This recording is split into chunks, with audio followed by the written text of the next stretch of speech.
चाहे वो ब्राह्मण की हत्या के पाप से मुक्ति पाना हो या फिर धर्म की ओर लिया हुआ एक पहला कदम हो, उसकी शुरुआत इसी जगह से हुई थी।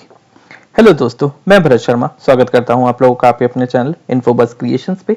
चैनल को आपने अभी तक सब्सक्राइब नहीं किया है तो जल्दी से सब्सक्राइब का बटन दबा दें और बेल आइकन को ऑल पे कर लें, ताकि जब भी कोई न्यू वीडियो आए तो उसकी नोटिफिकेशन आप लोगों को मिल जाए। तो दोस्तों, आज हम बात करेंगे जो आपने सुना होगा, चार धामों में से एक इस धाम को भी गिना जाता है और ये भगवान शिव के 12 ज्योतिर्लिंगों में से एक है। इस जगह का नाम है रामेश्वरम। रामेश्वरम चार धामों में से एक धाम है जिसकी जो रचना है, जिसका जो भगवान शिव का जो शिवलिंग है, उसके लिए ये स्वयं श्री राम ने इस ज्योतिर्लिंग की स्थापना की थी। तो तमिलनाडु के रामनाथपुरम में स्थित है। इसको भगवान राम ने खुद इस शिवलिंग की स्थापना की थी और ये एक बहुत ही ज्यादा हिंदुओं के अंदर सबसे ज्यादा पवित्र मंदिर है। 12 ज्योतिर्लिंगों में से भगवान शिव के 12 ज्योतिर्लिंगों में से ये एक ज्योतिर्लिंग है। और इससे जो मतलब उत्तर भारत के अंदर जैसे काशी को सबसे ज्यादा मान्यता प्राप्त है, वैसे ही दक्षिण भारत में रामेश्वरम की उतनी ही ज्यादा मान्यता है। अब ये जो रामेश्वरम है, ये हिंद महासागर और बंगाल की खाड़ी के बीच में ये स्थित है। वैसे तो ये द्वीप जुड़ा हुआ था पहले, मगर जो कुछ टाइम तक समुद्र की लहरों से ये द्वीप अलग हो गया था, तो उसी के कारण ये द्वीप कट के अलग हो गया था और उसके बाद में इसको जोड़ा भी गया था। लगभग 30-31 किलोमीटर का रास्ता वो पुल बनाकर इसको जोड़ा गया था, मगर वो भी समुद्र पे टिक नहीं पाया था ज्यादा दिन तक। तो इसी वजह से एक जर्मन इंजीनियर की सहायता से यहाँ पर एक और पुल बनाया गया जिसने रामेश्वरम को जोड़ा। तो ये बहुत ही ज्यादा अद्भुत मंदिर है भगवान शिव का। और इस मंदिर के जो बहुत मतलब चारों तरफ बहुत बड़े बड़े दरवाजे बनाए गए हैं और इसके जो मंदिर के गलियारे हैं, जो मंदिर के रास्ते हैं, उनको बहुत ही ज्यादा दुनिया के सबसे बड़े गलियारों में माना जाता है। पश्चिम के अंदर जो इसका गलियारा है वो कम से कम 400 फीट का है और दक्षिण या फिर अगर उत्तर दिशा की ओर देखा जाए तो कम से कम 640 फीट के गलियारे हैं।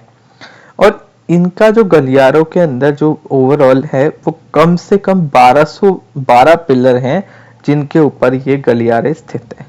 तो इसके बहुत ज्यादा मतलब इतना बड़ा एरिया है इस मंदिर का। इस मंदिर के अंदर कम से कम 22 कुएं हैं जिनके अंदर मीठा पानी है। अब आप सोचोगे कि समुद्र के बीच होते हुए भी कुओं के अंदर मीठा पानी होना असंभव है। आप देखो, जो इसके आसपास का एरिया है उसके अंदर पानी इतना ज्यादा सॉल्टी है, इतना ज्यादा नमकीन पानी है कि आप फिर भी इन कुएं के अंदर इतना मीठा पानी कैसे है। ये भगवान का ही एक चमत्कार है। अब यहाँ पर क्या हुआ था, भगवान राम जब लंका से लौटे थे तो उन्होंने महादेव की पूजा की थी। महादेव की पूजा उन्होंने क्यों की? क्योंकि जो रावण था वो भी एक ब्राह्मण था और ब्राह्मण का जो उन्होंने वध किया था, तो भगवान राम को उसका पाप तो लगा था। तो वध का पाप जो उन्होंने किया, तो उनकी जो मुक्ति थी वो सिर्फ और सिर्फ भगवान शिव ही दिला सकते थे। तो इसी वजह से उन्होंने भगवान शिव की यहाँ पर से पूजा की।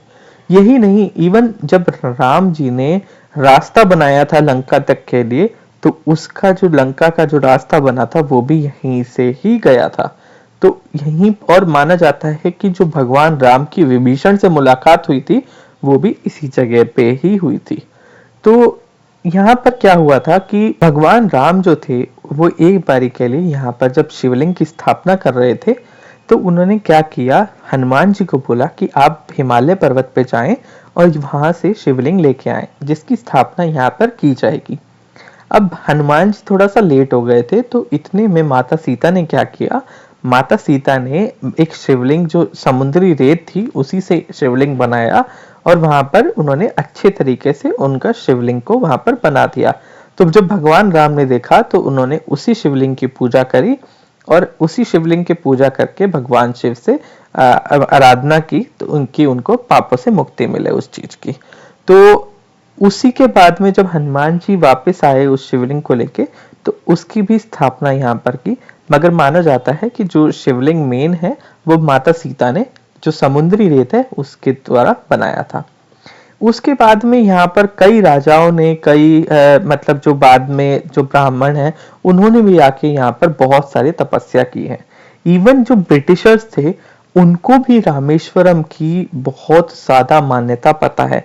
उनको भी पता चल गया था कि रामेश्वरम एक बहुत ही ज्यादा मान्यता प्राप्त मंदिर है, क्योंकि उन्होंने जो फैक्ट्स देखे थे, उन्होंने जो तथ्य देखे थे यहाँ पर, तो यहीं पर से ही जो राम सेतु पुल है उसकी जो रचना हुई थी वो भी यहीं से ही होके गई थी। तो इसी वजह से यहाँ पर ये चीजें मान्यता बहुत ज्यादा हो जाती है। माना जाता है कि रामेश्वरम के पास में एक अग्नि मंदिर है। अग्नि मंदिर के पास में जहां पर लोग बाग स्नान करने के लिए जाते हैं, वहां पर जो समुद्र का जो पानी है वो थोड़ा शांत है, वहां पर लहरें नहीं आती। अब ऐसा क्यों हुआ?